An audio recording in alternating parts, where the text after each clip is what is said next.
욥기 36장 1절에서 15절까지의 말씀입니다. 엘리후가 말을 이어 가로되 나를 잠깐 용납하라. 내가 내게 보이리니 이는 내가 하나님을 위하여 오히려 할 말이 있음이라. 내가 먼 데서 지식을 취하고 나를 지으신 자에게 의를 돌려보내니라. 진실로 내 말이 거짓이 아니라 지식이 구비한 자가 너와 함께 있느니라.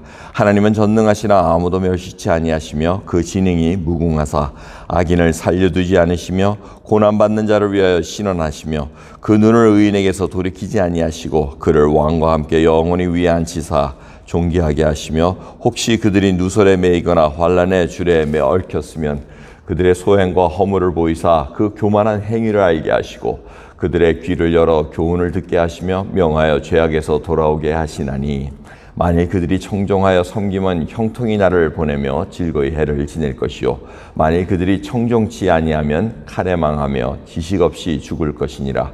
마음이 사곡한 자들은 분노를 쌓으며 하나님께 속박을 받을지라도 도우심을 구하지 아니하나니 그들은 젊어서 죽으며 그 생명이 남창과 함께 망하려니와 하나님은 공고한 자를 그 공고할 즈음에 구원하시며 학대당할 즈음에 그 귀를 여시느니라. 아멘. 엘리후가 계속해서 얘기를 합니다. 어저께는 정말 좀 심할 정도로 욥을 악인과 무리와 이렇게 섞여 있는 것으로 얘기하면서 36절은 이제 엘리후의 어떻게 보면 하나의 결론입니다. 고난은 죄가 있어서 받는 거지만 하나님께서는 그 고난을 통해서 정화 과정, 하나님을 더 알아가는 과정으로 사용하신다는 겁니다. 그래서 9절을 보시면 그들의 소행과 허물을 보이사 그 교만한 행위를 알게 하시고, 그러니까 어려운 일을 당했을 때 저희들이 항상 돌아봅니다. 내가 죄를 진 것이 있는가? 혹시 하나님 앞에 내가 교만히 행한 건 없는가? 이런 허물들을 보이게 하신다는 겁니다. 그래서 10절을 보시면 그들의 귀를 열어서 교훈을 듣게 하시며 명하여 죄악에서 돌아오게 하신다는 겁니다. 이것이 엘리후의 요점입니다. 하나님께서 이 믿음을 가지고 있었지만은 우리는 알 수가 없다는 겁니다. 하나님 앞에 죄된 일을 행할 수도 있다는 겁니다. 그 고난을 통해서 그 죄된 일을 보게 하고 또 하나님 앞에 돌아오게 한다는 겁니다. 그러면서 그들이 12절을 보면 이게 참 중요합니다. 만일 그들이 청정치 아니하면 칼에 망하며 지식 없이 죽을 것이니라. 이렇게 듣는 거에 대한 얘기를 합니다. 그 듣는다는 것은 누가 들을 수 있습니까? 생명이 있는 자만 들을 수 있다는 겁니다. 오늘 그 말씀을 여러분들이 생각해 보시기 바랍니다.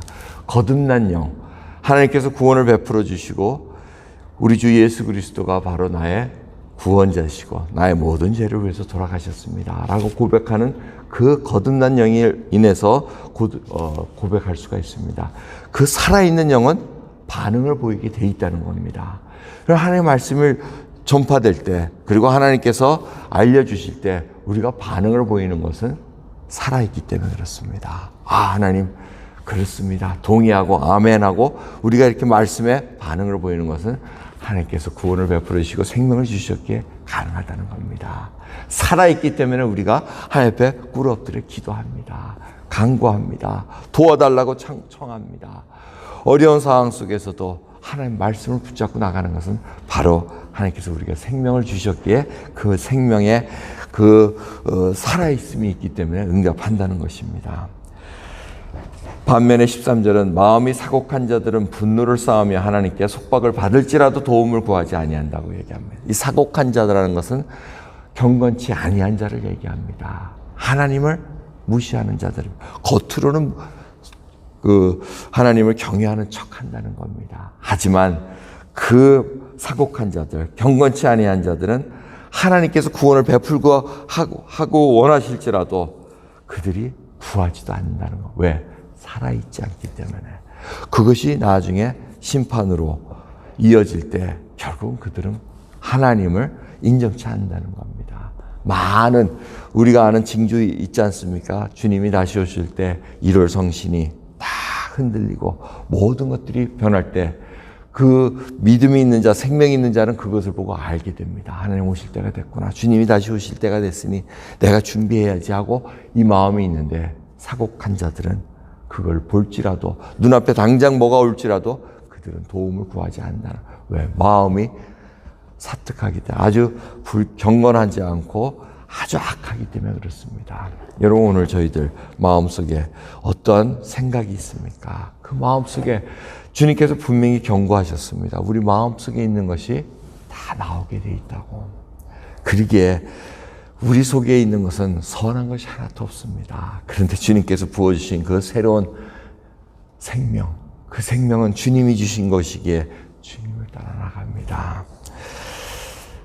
그러기에 오늘 이 성탄절을 맞이하는 저희들에게 아기 예수로 탄생하십니다. 정말 아기로 우리는 아기 보면 어떻게 합니까? 아기 보면 그냥 좋아가지고 어쩔 줄 모르잖아요. 귀여워가지고 어쩔 줄 모르는 그 하나님께서는 예수님을 아기로 태어나게 하셔서 우리의 생명과 똑같이 자라나게 하시면서 이 모든 것들을 바라보게 하십니다. 성탄절에는 십자가에 돌아가신 예수님을 생각하는 게 아니고 아기로 태어난 예수님을 생각하게 됩니다. 그러면서 우리 속에 악한 것을 아기가 볼 때 거울이 됩니다. 이 귀한 생명 어떻게 해서든지 붙잡고 나가고 자라에 나가야 되겠다는 것을 생각할 때마다 여러분 오늘 정말 욥이 이 말씀을 들을 때 엘리후의 말을 들을 때 어떤 생각을 했겠습니까? 엘리후의 말이 계속 연이어지다가 딱 끊어지면서 어떻게 해요? 하나님이 딱 등장하십니다. 오늘 말씀을 맞춰서 하나님께서 등장하셔도 아무 상관이 없는데 엘리후가 아주 불같은 말씀을 하나님을 알려주는 그 말씀을 토해냅니다. 그 말씀을 정말 저희들이 간직하고 있어야 됩니다. 하나님의 오실 길을 예비하고 있어야 됩니다. 저희들이 그러한 불같은 열정적인 복음의 메시지를 갖고 있어야지만 하나님께서 오실 때를 준비시킬 수 있다는 것을 생각하시면서 오늘 주님 앞에 기도하는 저 여러분 되기를 간절히 소원합니다. 기도하겠습니다. 하나님 감사합니다. 정말 저희들이 생명이 있기에 말씀에 반응을 보입니다. 청종합니다. 듣습니다.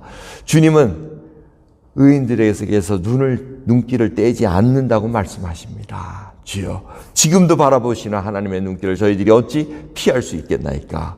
주여, 간구하게 하옵소서, 돌아서게 하옵소서.